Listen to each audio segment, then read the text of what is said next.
recording. Ladies and gentlemen, welcome to episode 4 of the Yellow Card Podcast. With me, as always, Chris Jones. Chris, how you doing, brother? I'm hanging in today. Absolutely.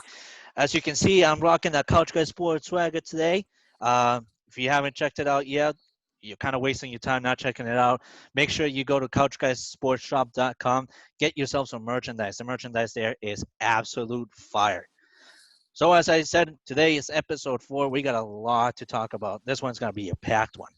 We're going to start with, let's see here. Let's start with some English Premier League disappointments. Going to pick two teams, Manchester United and Chelsea, just simply because big names, not a lot of game going on lately. Chris, I'm going to start with you. What are your thoughts on Manchester United and their struggles, as well as Chelsea and their struggles? So we'll start with Man U. Man U is lucky that they're not 0-2 right now, or 0-1-1, excuse me. They started off at Crystal Palace. They did not look good at all. And then they played Brighton, who I think Brighton's a better team than they were a year ago. You know, they added some pieces and like Adam Lallana and stuff that is going to help that team moving forward. But, you know, you're expected to finish at the top of the table. You need to be able to play like that. And they get a lucky own goal. And then and then you have Rashford's goal, which was a very good goal. Don't get me wrong. But then you have to get a handball before the whistle was blown, just before the whistle was blown, and have Bruno Fernandes. Luckily, I shouldn't even say luckily because he's very good at penalties. Yeah, he luckily is. Get the opportunity to get the penalty in order to win that game. Brighton, after Rashford scored, Brighton outplayed them. They outplayed them. Their defense is horrendous. They need to upgrade as soon as possible on defense, especially in the center back, because Maguire and Lindelof are not good. No. Maguire's all right. Lindelof is horrendous. Their defense is getting torched by teams that are expected to finish in the middle of the table right now. So when they play these bigger teams, they're going to struggle if they don't get help as soon as possible. They need to figure out what the deal is with Alex Telles, and they need to get another center back as soon as possible. Now let's go to the Manchester United fan. You're the one that sweated it out yesterday. I was just sitting by casually watching it. You were the one sweating it out yesterday. You guys got outshot by Brighton 18-7 yesterday. And the amount of times that Brighton hit the post, it was ridiculous. Absolutely. I felt so. I'm gonna, Manchester United and all. They've been my favorite team my whole entire life. I'm not gonna lie. I am as equally furious as I am disappointed in Manchester United. It's always been a club with a big name, and every time they enter the race towards a big signing, it's either guaranteed that Manchester United secures that signing or that Real Madrid secures that signing. It's always been a battle between them two because they're just wealthy enough teams. But this year, the change in leadership with the Glazers taking over for the ownership of the team, it just clearly shows a lack of understanding for the game. It is incredibly disappointing, and you have an actually decent manager in Ole Gunnar Solskjaer, somebody who hasn't had much of expertise in a big league. I mean, he just came from a Norwegian league that nobody really knows much about. So with him actually executing on this team as he has and securing some decent moves like Bruno Fernandes last year, you would expect a lot more. I definitely agree with you that center back is absolutely horrendous. I'm absolutely disgruntled. Harry Maguire continues to struggle, continues to get outrun. He is in no shape or form to be a center back right now. He should be in the bench. Same with Victor Lindelof. Victor Lindelof is just a huge waste of time right now. But you got great guys coming off the bench like Eric Bailey, who pretty much kept us in the game when he came in. That 3 center back lineup that Ollie created to kind of protect that center defense from getting penetrated as they were getting penetrated uh, was a hell of a move. In fact, Bailey kind of saved us from losing 4-2 because there were two really good crosses from Brighton that I don't see De Gea saving at all. De Gea is another subject too. De Gea is not as solid as he really should be. Very sloppy. Should not be. I don't think he should be the starting goalie. I think that the starting goalie role belongs to Dean Henderson. He had a hell of a performance in the Carabao Cup. Granted, it's a small team, but you know what? He was making saves. He was not as sloppy as De Gea currently is. Um, the other thing that's really taken me off is we just wasted a crap load of money on Donny Van de Beek for him to be starting from the bench.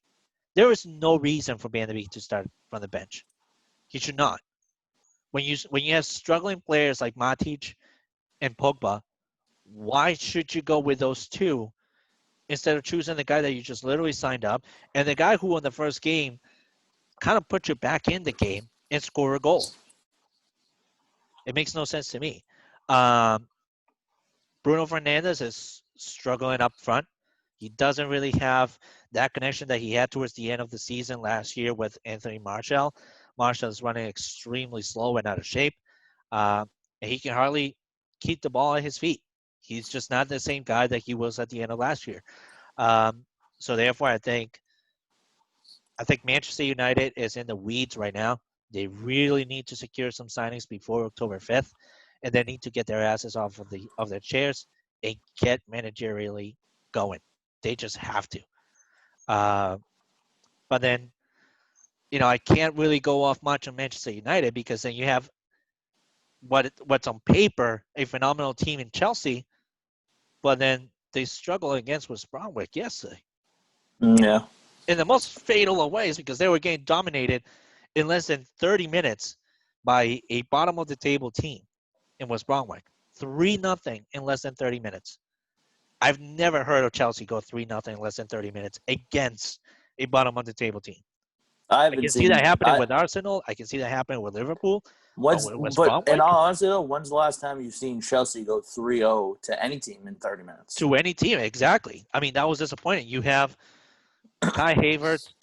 Uh, you sign a crap load of people, and then you have a good coach in Frank Lampard, who is pretty much a staple of Chelsea and who Chelsea is. So to me, it just kind of made no sense. I'm actually thankful that Kepa Arrizabalaga was not in net because then they would have blamed that all on Kepa. When Mm-hmm. Kepa is really not the issue.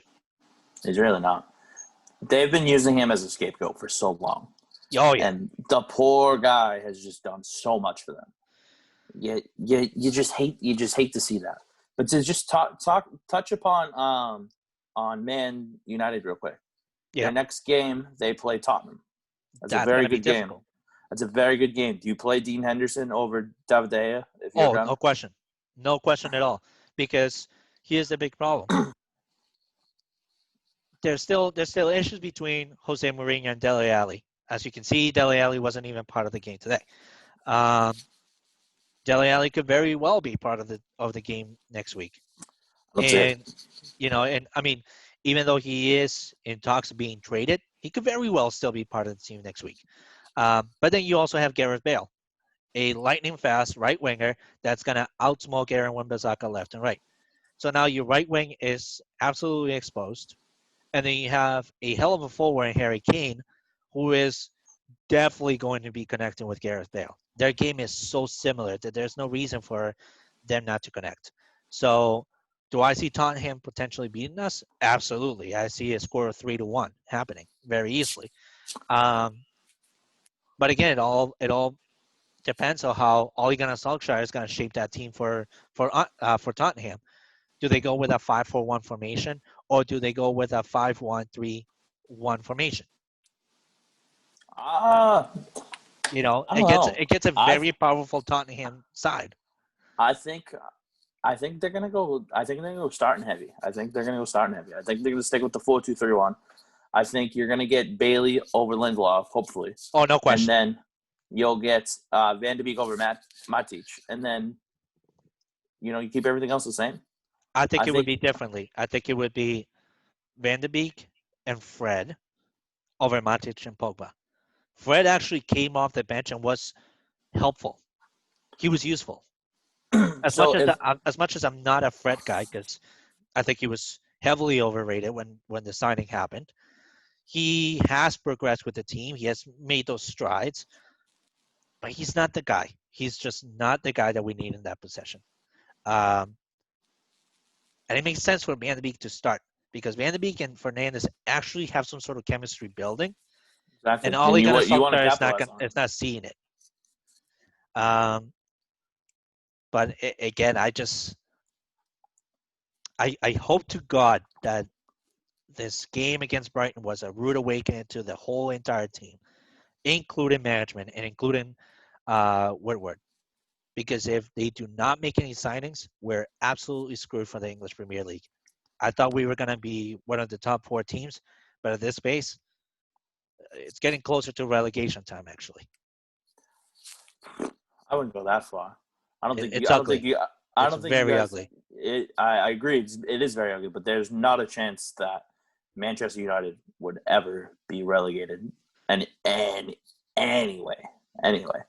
But so the good thing for Manchester United is that Bayern Munich defender David Alaba has officially been alerted to be available, and the 2 teams that were alerted were Manchester City and Manchester United. Yeah. And Manchester City today talked to Benfica, got Ruben Diaz, and sent Otamendi that way, the other way. Mm-hmm. So that would necessarily take them out of the running for Alaba.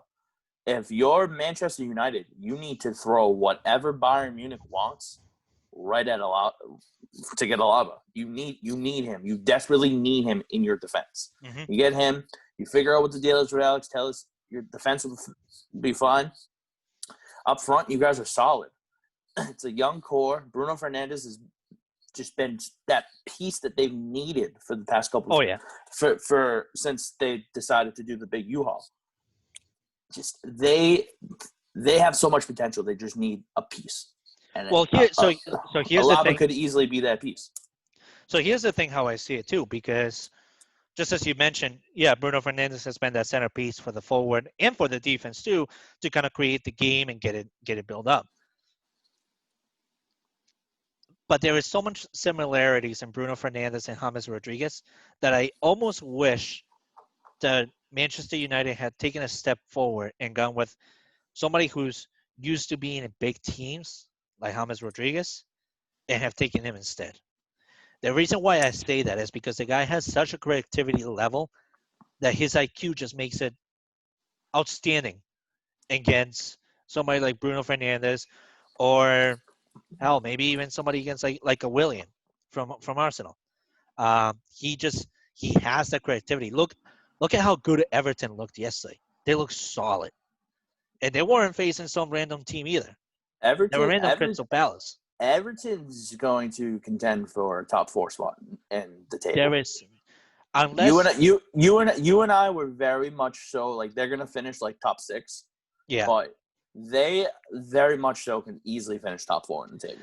The only thing that could happen is either something goes extremely south in that locker room, like a relationship goes south, or 2 big injuries happen and it's season over. Which I just don't see it happening because Dominic Calvert-Lewin looked very healthy, very good, in very good shape.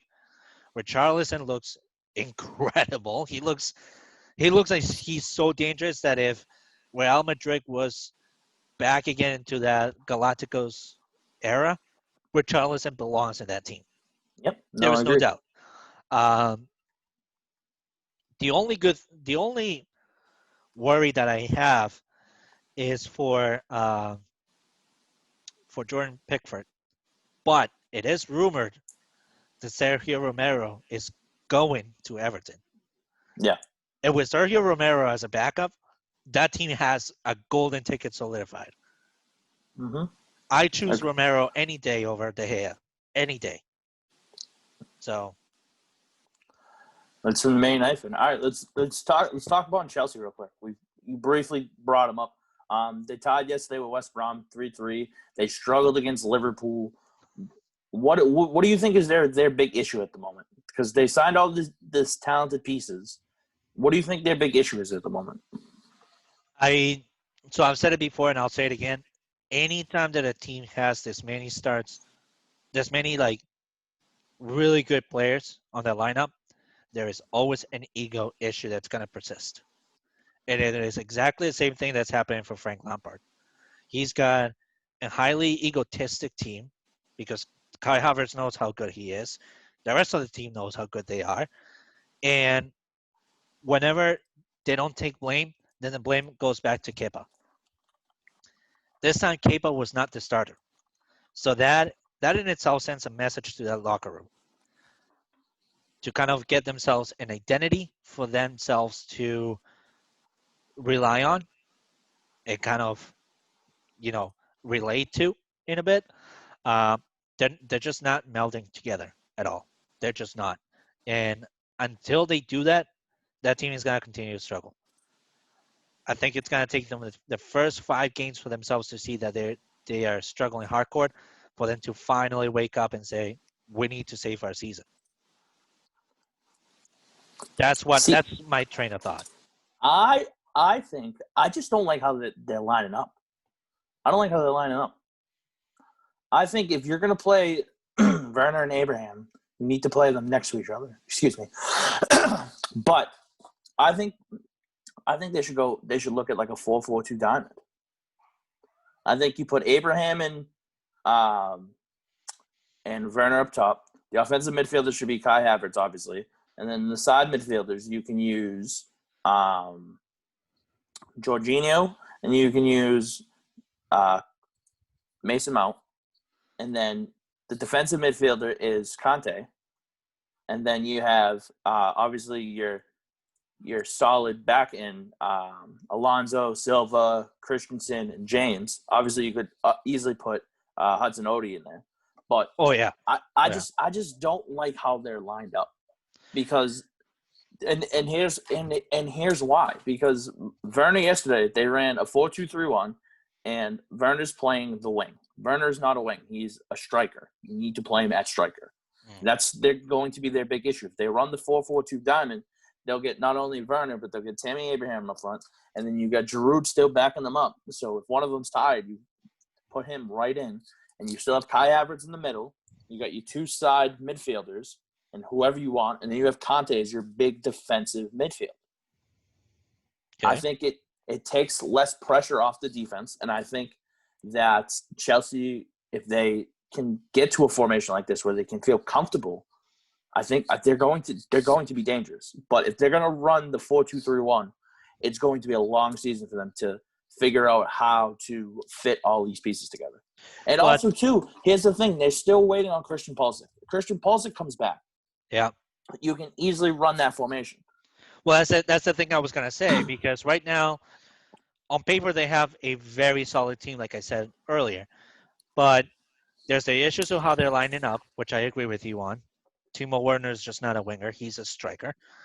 But they're also missing that creativity part, which is something that Everton has, something Manchester City has, United has, Liverpool has. All these big teams have it. Pulisic is not there, and that is their creativity part. It's not in Kovacic. It's not in Conte. It's not in James, and it's definitely not in Mason Mount. Mason Mount is a solid backup. I'll agree with that. The guy is incredibly talented, but he's not not a creation piece for a young core in Chelsea. So I definitely think Christian Pulisic is a big factor in why the team continues to fail. But now let's quickly switch gears here.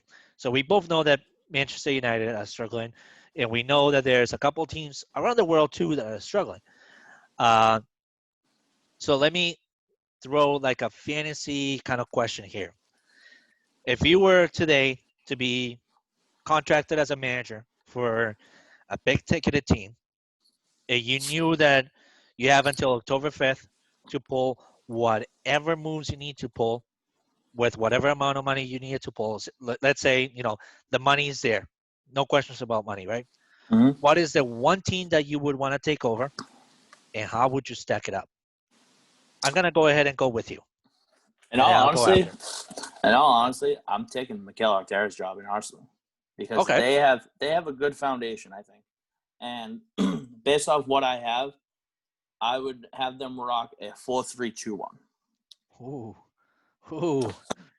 So Haven't seen that formation in Arsenal in a while since the good old days of what was his name? Wenger. Arsene yep, Wenger. exactly. Now I'm getting my. You could tell I have the pet in my ear. I'm getting ready. He's getting that. Um, He's getting that Belichick look. He's getting that Belichick look. You just need the ripped up sweater. yeah, It looked like he'd absolutely, been mauled by a bear. 100%. So as of right now, I keep Leno in goal. I think he's solid for them. He's Yeah, he is. a solid back for them. Yep. The four in the back. I'd go Kieran Tierney. I'd stick with David Luiz. Up Meccano. Oh, good luck saying that last name. Yeah, whichever. Yeah, We him. know who you're talking about. and then and then Hector Bellerin. I like Bellerin. I actually do. He's Bellerin's a solid. He's solid grown. back, and then if I ever want to switch the formation around, I can easily go three in the back and have him move up. Yeah, he's a good sweeper too. My midfield, Oh, here we go. Here we go. I have Thomas Partey. Yeah, you kind of have to. Unfortunately, I don't see AOR coming anywhere near this team. Yeah. IOR. So I'm going to settle for Declan Rice and Jack Grealish.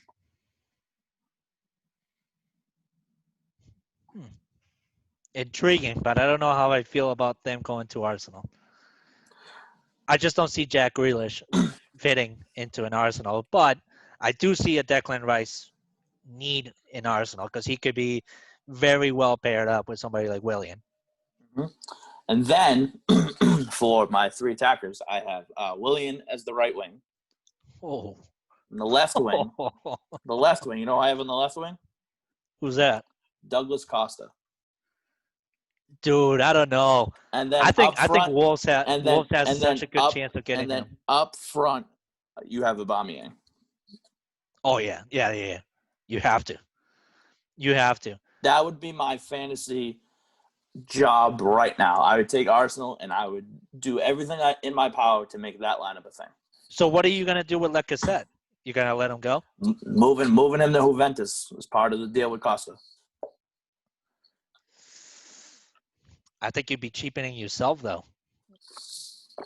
Obviously, we throw some money in, but no, you shouldn't have to throw some money in because Lacazette is such a high value in my eyes that Douglas Costa just doesn't match up that value.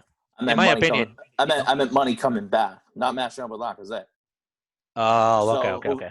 So kind of like how Man City did with Benfica today when they gave up Otamendi and then money on top of it. Okay.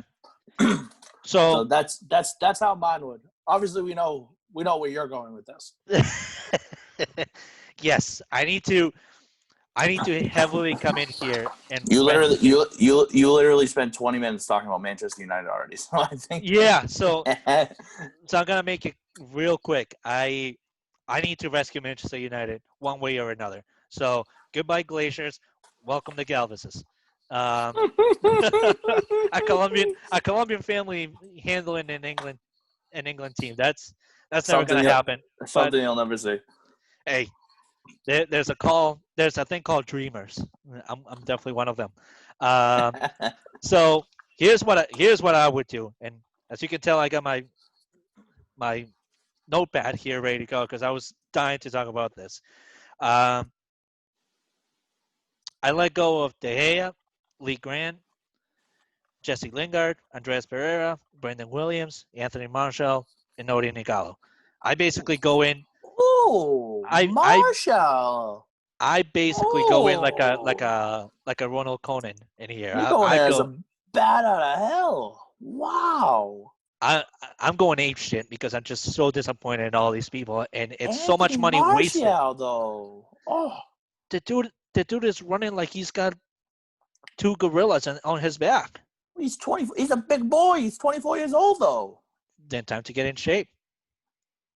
Time to get in shape, and he's not going to get it there anytime sooner. So he can easily go to an Italian league team. I'm sure they can use him. I'll gladly take him to Juventus. If you don't want him, I'll gladly take him to Juventus. He'd be a great fit for Juventus. He'd be a great fit for AC Milan. Listen. I'll call my friend Andrea Pirlo right now. I'll give you Paulo Dybala for Anthony Martial with no problem. That's a fair trade. Because with no problem, I'll do that deal in a heartbeat. That's a hell of a trade. And so here's what I would bring in. I bring in John O'Black. I think he is in a phenomenal shape right now. The guy definitely makes sense in the English Premier League. He just has that mentality for a good league there. I bring in David Alaba. There's no question. The guy is a phenomenal center back. Dude, I'm telling you. He's young and he's hungry. That's important right there. They have, what do they have, till the 4th or the 5th? Until the 5th. The 5th? They have until the 5th. They have 8 days to figure that out. They better figure it out. So I bring in David Alaba. I kind of want Upamecano. I think he's made a good name for himself, but I'm not overly anxious for him. Right. I'm more overly anxious over somebody like Alex Telles or somebody like Santiago Arias from Atletico because he is so young. Both of them are so young and they still have so much future in them that I know my left wing definitely needs it. I'm not going to get that out of Luke Shaw, and I'm definitely not going to get that under somebody as underdeveloped like Brendan Williams. I'm just not going to get that. Nope. I don't need to continue putting a Band-Aid over something that needs surgery right now. So my lineup would look like, like a 4-1-1-3-1. And that lineup would go with Oblak and Ned, Aaron Wan-Bissaka in the right wing. The guy is solid in the right wing. He's a good right winger. Eric Bailey, David Alaba, center backs, Santiago Arias as my left winger, Donny van der Beek as a sweeper, Paul Pogba in front of him. I gladly take your Paulo Dybala trade offer. If you don't want Anthony Martial, dude, absolutely, 100%. I'll take that. I would take Paulo Dybala as a right winger because him and Bruno Fernandes would be creative as hell. Mm-hmm. I'll definitely keep Fernandes as my midfielder, as my creation center. Marcus Rashford on the left wing. The guy continues to be outstanding. He's just fantastic. And I would bring in somebody like a Duvan Zapata or an Eden Dzeko to a Manchester United. They both just deserve it. They both do. My bench would look like Henderson, Maguire. I'd probably sell Lindelof any day soon. McTominay could stay. Daniel James could stay. Mason Greenwood could stay. The reason why I want to keep Daniel James is because, again, he's got speed. And he's actually somebody worth spending time on. He still has so much to develop. But I can't continue to waste my time on somebody that I put so much time and effort, like an Anthony Martial or like a Jesse Lingard, to be that person. I just can't. I can't continue to do so, especially in a league that it's going to look like time is going to be of the essence. If you lose one game, that could literally mean your whole entire season. Look at Everton. Look at Crystal Palace. Look at Leeds United, for example. They just faced a phenomenal Sheffield United, and they still give them hell. Mm-hmm. They still give them hell, baby. So that's how my Manchester United would look. I would keep Ole Gunnar Solskjaer because I don't think he's the problem.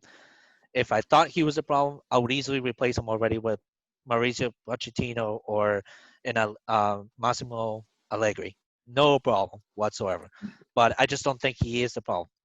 I think he doesn't have the backup of somebody spending the dough. I just love the fact that, you've made so many changes. Obviously, it happens.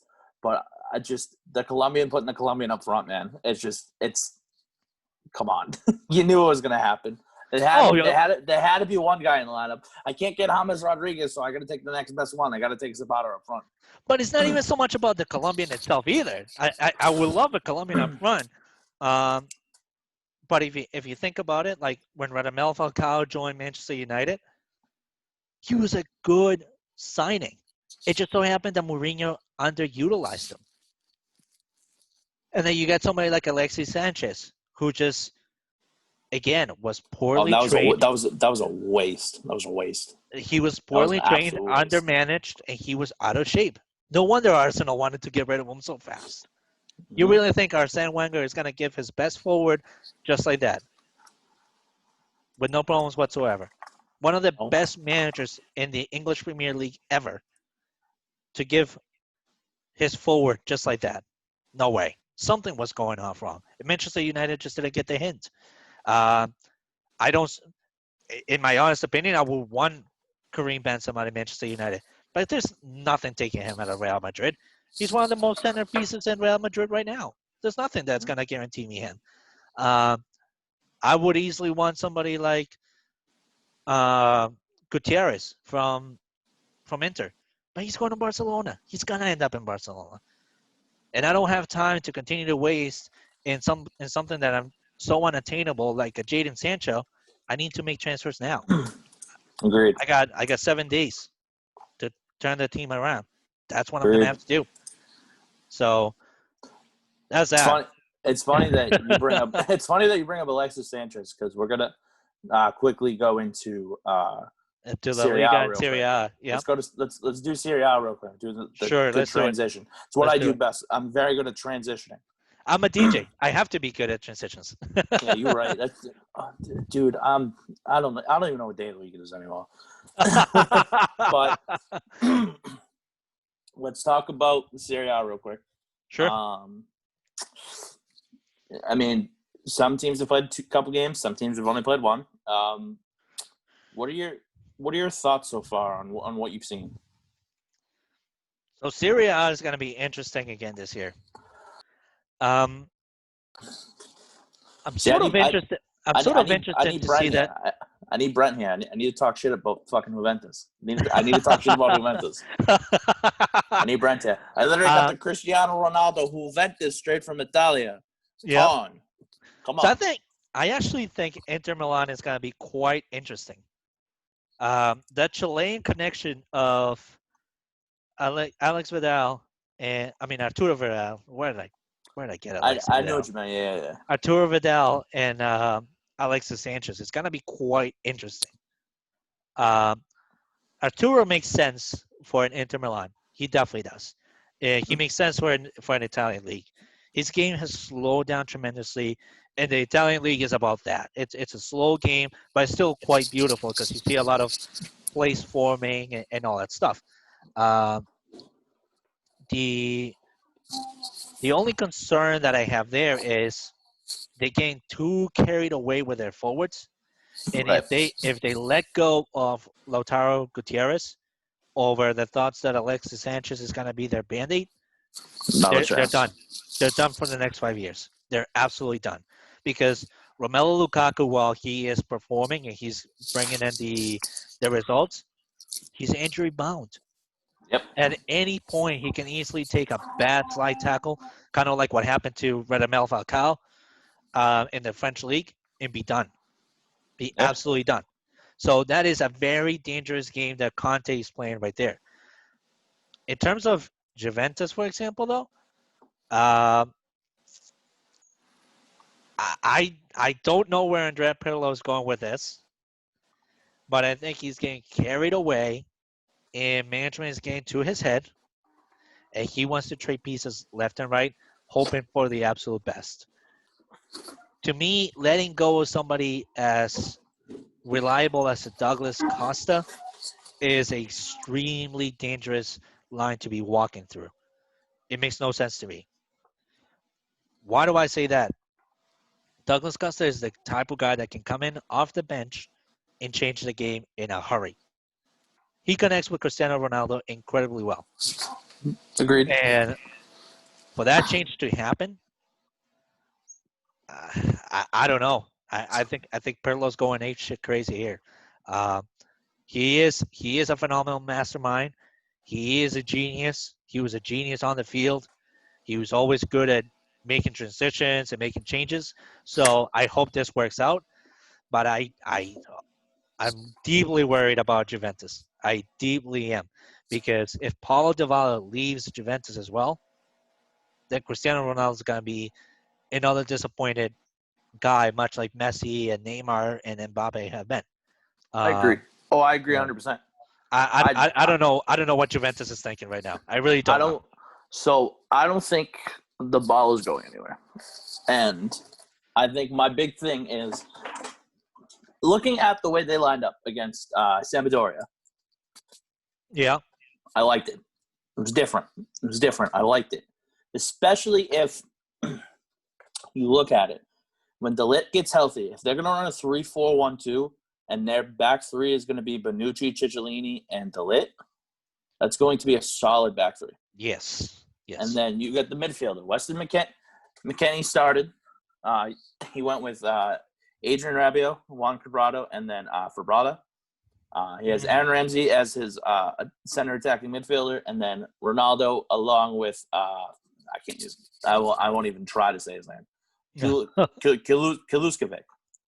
Okay. You still got Douglas Costa on the bench for now, depending on what they do with him. You still got Bettenker, who's a very good midfielder. Yeah. The baller is hurt at the moment.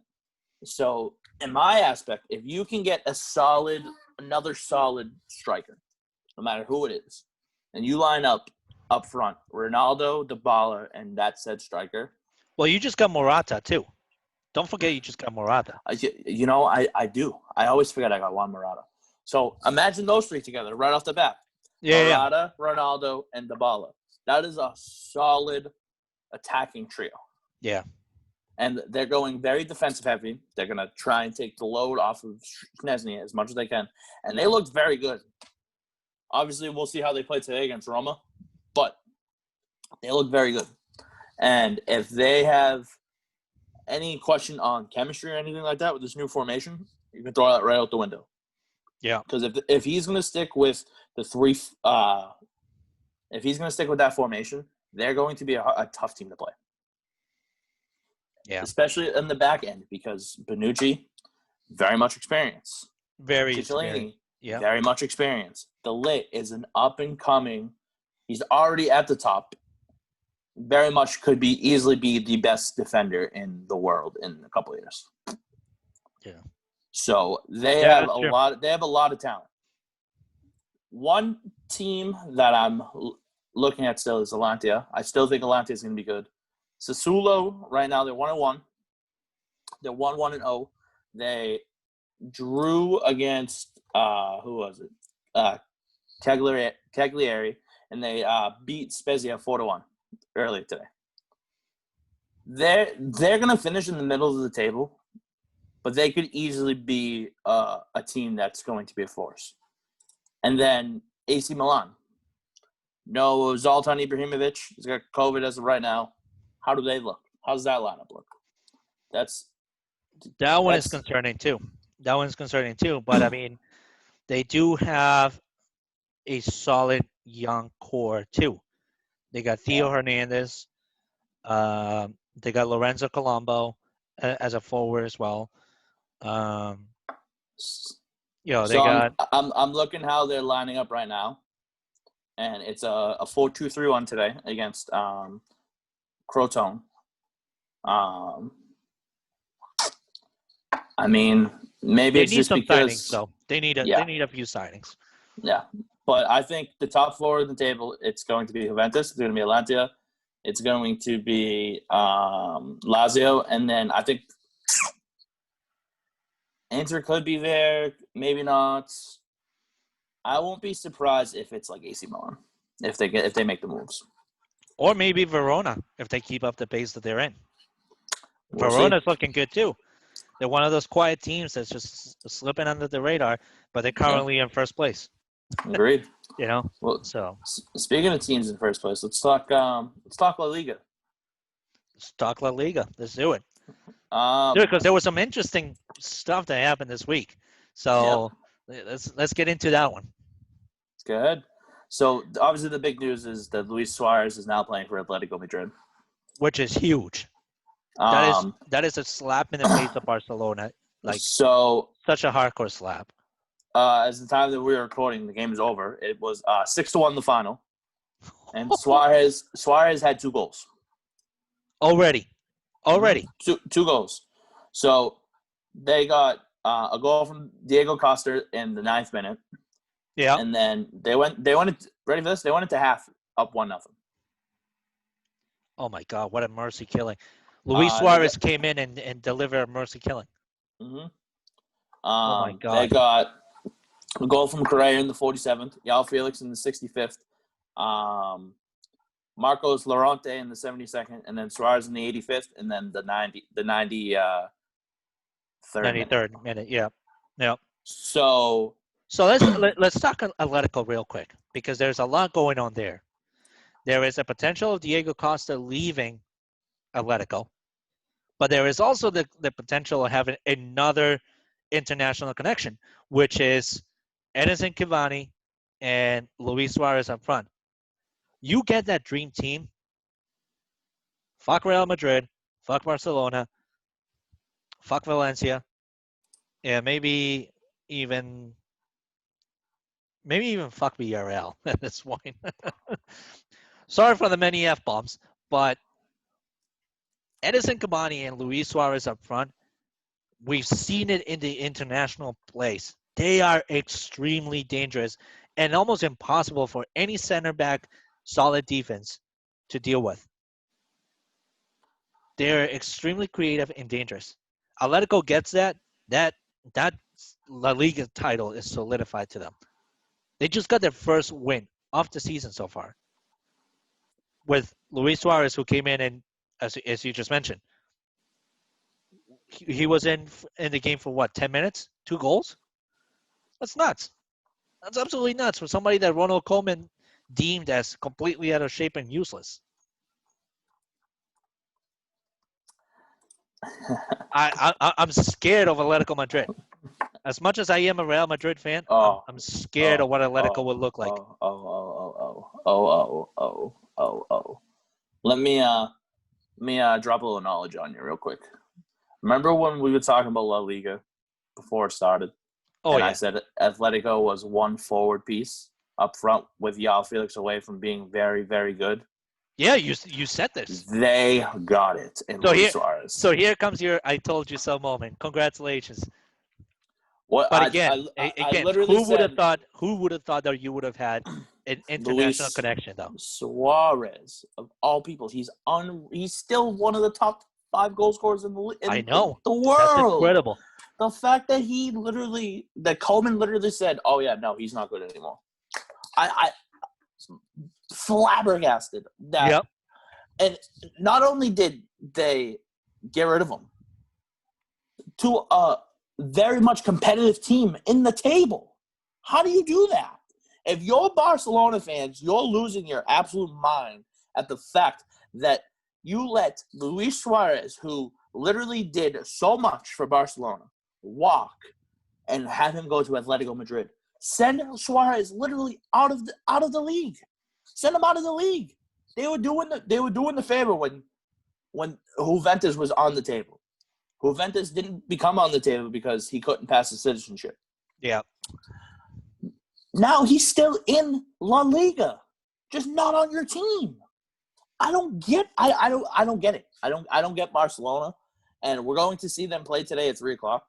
They're playing Villarreal at 3:00. First game for them, but I just don't get it. I really don't get it. I don't. Unless they have Ansu Fati up this high on the level of confidence, I just don't get where their heads at this moment. I think they're putting. So there is 2 big concerns that I have with Barcelona right now. Ansu Fati still being way too young, and potentially risking a big injury to happen to him. And there goes your whole entire chess piece. But then you also put in all the forward pressure on somebody like Antoine Griezmann, who still has yet to deliver for Barcelona. So what do you Agreed. do? What do? You rely on Lionel Messi and Felipe Coutinho to deliver everything for you. What if all of a sudden Felipe Coutinho has enough of Ronald Koeman and says, I'm up and done. I'm out, and walks out? There's They're everything screwed. for Koeman. There is everything for Koeman because we haven't seen Miralem Pjanic hook up with Lionel Messi yet. We haven't seen um, we haven't seen what's his name? Rafinha hook up with Mm-hmm. Messi yet. And we have yet to see how that center back is gonna look. Because Piqué Yep. was not good last year, and neither was Nope. Lenglet. So I am if I was the owner of Barcelona right now, not only am I anxious, but I am pissed as all hell that Atletico Madrid was not in one of those teams of the list that Luis Suarez shouldn't go to. I think it was an absolute stupid move and naive move of Ronald Koeman to let go of Luis Suarez. And he's going to pay hell for this one. He is going Yep. to. And the way that he kicked him out, not only is it unprofessional and Mm-hmm. unethical, but it's beyond disgusting. To the point that even Lionel Messi was like, this guy did not deserve to leave the team like that, especially after so much that he's done for Barcelona. Mm-hmm. So I'm What can you curious do, to man? see that one. I'm curious to see that one. The other team that I'm deeply worried about too is Real Madrid. They just struggle against Real Betis, Vitas, however you say them, and it took a last-minute penalty for Sergio Ramos to score for them to walk away winning. Yep. But there wasn't anything else that the guys actually kind of had an upper hand for. And against Real Betis for Real Madrid to struggle, it's happened maybe once or twice in the past 10 years, but it hasn't happened this bad. So if I'm Fiorentino Perez, I am canning the hell out of Zinedine Zidane and bringing Pochettino in. There is nothing stopping me from doing that. But I don't know what Zidane has on Real Madrid that for some odd reason Fiorentino Perez seems so declining to getting rid of him. Yep. I, he's not It the happened. special one like Mourinho was when he came This into is Chelsea. this is why He's not La the Liga. special one. This is why La Liga is so infuriating to watch because these top two teams always are like the eyes of the table, and when they struggle, boy, do they struggle. And they're struggling now. Real Madrid has not looked good in their first two games. Not No, even, not even a no. little bit. And I mean, Not even a little bit. just look at this Real Madrid lineup just for a second. I did. It's Just disgusting. so Courtois, who continues to be completely out of shape and Mm-hmm. completely unuseful, you Right. let go of Keylor Navas, who is the shining armor of fucking PSG, over Thibaut Courtois, somebody who has struggled to keep a clean sheet. Come on, man, what the hell are you doing? You bring in Ferland Mendy, who is a reliable wing, uh, nothing bad with him. Sergio Ramos, who is just as old as Real Madrid is in La Liga. Listen, he's Rafael Varane. still good though. He's still good. Yeah, there was no question about him. You got Rafael Varane, so you got a solid center back piece. You got Carvajal, which is still a solid. So your defense is solid, but then you got some worrying pieces in Tony Cruz, Casemiro, Valverde, Modric, Lucas Vasquez, Isco, and Nacho. Mm-hmm. Why haven't you made a move? You bring in Martin Odegaard, who, yeah, it's a young kid. He's going to be full of talent, absolutely. But he's not your answer. He's just not. So you got a Vinicius Jr. who is reliable. Okay, I understand that. But then your forward is Jovic and Karim Benzema. When have you ever had such an underrated forward line in your life as Real Madrid? Never. Real Madrid came into the greatest glory days of their lives when they had Ronaldo and they had Raul in their forward. How is it that 20 years later now you have one of the shittiest forwards you could possibly have? It makes no sense to me. I couldn't tell you, It but makes no sense to me.